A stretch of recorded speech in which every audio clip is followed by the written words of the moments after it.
these petitions raise or they raise any issue or question of public importance. My lord, my learned friends, the counsels for the petitioners, they have largely, their case is rooted in lack of legislative competence, not necessarily objecting to the contents, all of them, but it's essentially rooted in lack of legislative competence of government in terms of Article 191.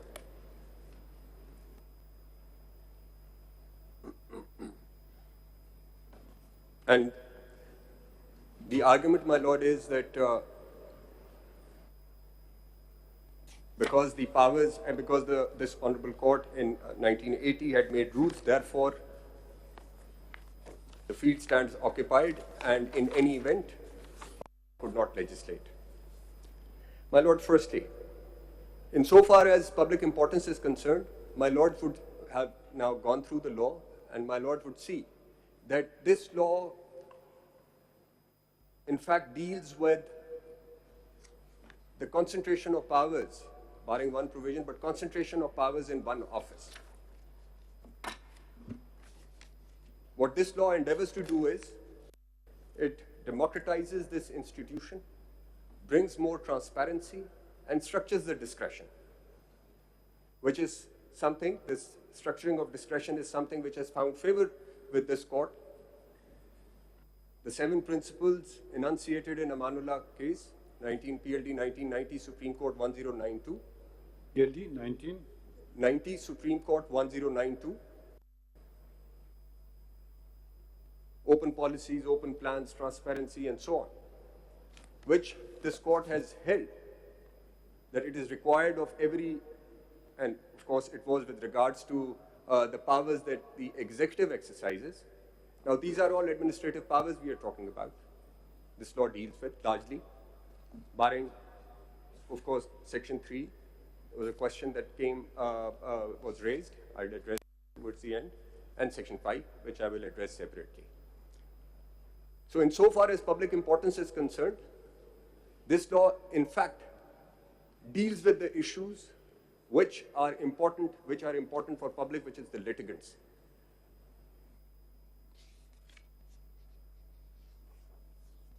Secondly, insofar as independence of judiciary is concerned,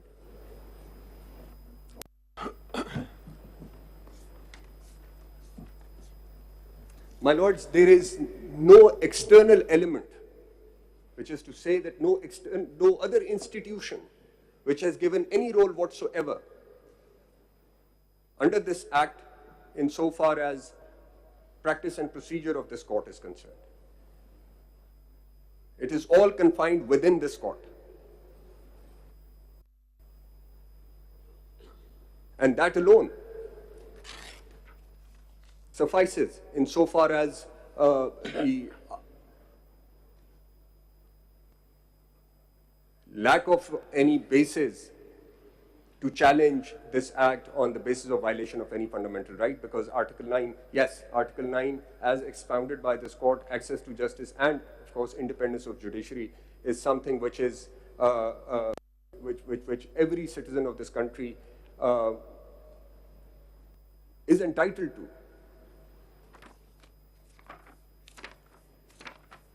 So my respectful submission insofar as maintainability is concerned, these petitions fail on both counts.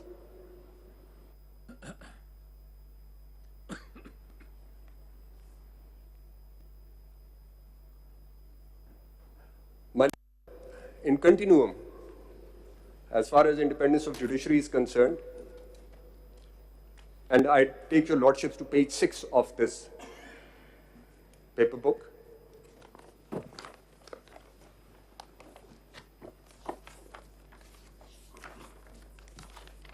Starting from Government of India Act 1935, which was the first constitutional order of this country under which federal court rules 1950 were made. Under Section 214, subsection 1 of Government of India Act, the federal court could make rules but with the prior approval of the Governor General at that time. And in 1950, the Governor General, of course, was neither part of Parliament, there was no constitution, but Under the Government of India Act, Governor General wore several hats, and the executive authority vested in him, and of course part of some legislative authority as well. Under the 1956 Constitution, Article 177 read with third schedule, Part 1, Clause 3.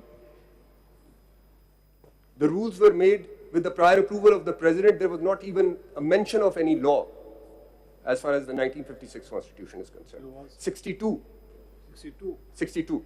Under 1962 Constitution, Section 60, Article 65 said, subject to this Constitution and the law and with the prior approval of the President. In 56 Constitution, the rule-making power was contained in third schedule. Yes. Had to be read with article, I forget what 177. That said subject to law and then... No, that said subject to law, it said subject to Act of Parliament.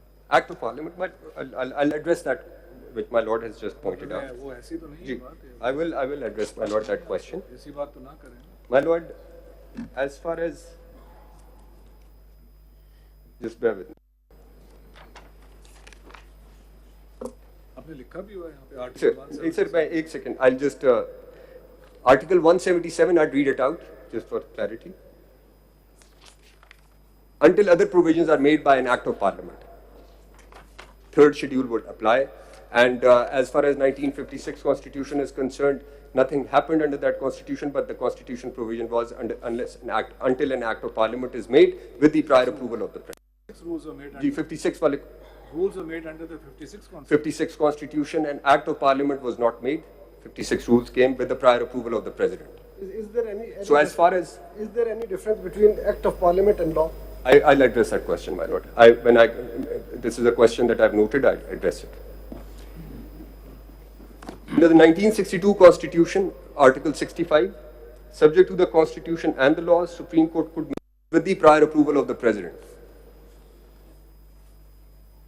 And same position, it was same position under the interim Constitution of 1972, which is Article 193. I'm sorry, my apologies to interrupt, but the question here is surely when Governor General is referred to and the President is referred to, that's the executive branch.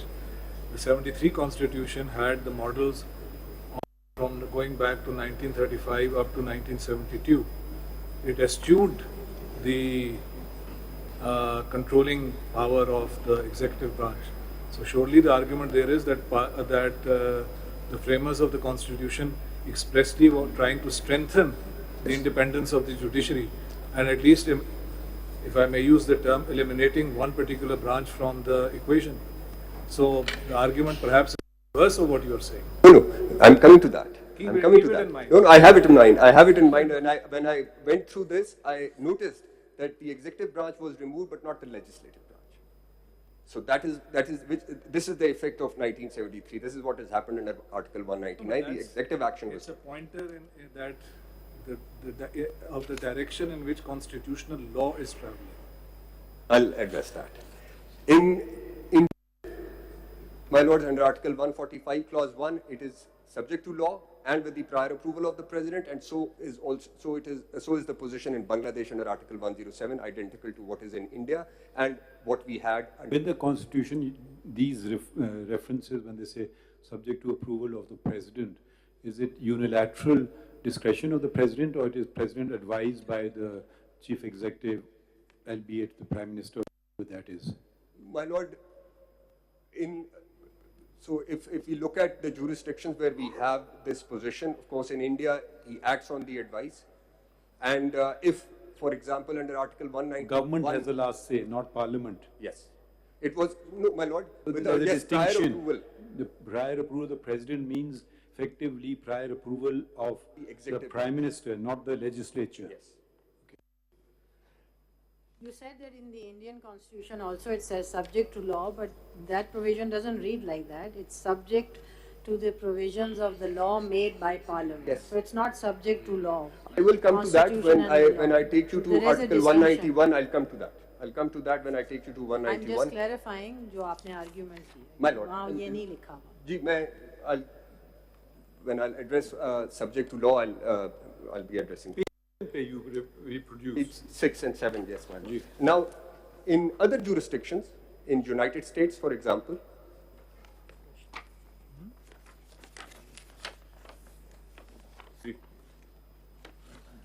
This is 28 US Code, Chapter 131, Section 2071. The rules made by the Supreme Court have to be consistent with the acts of Congress. And the latest development, or later development, is the Constitution Reform Act of 2005 of the United Kingdom. Now, under Section 45 of that act, the President of the US Supreme Court makes the rules, but is required to consult with the Lord Chancellor and all the bar councils while making the rules of procedure.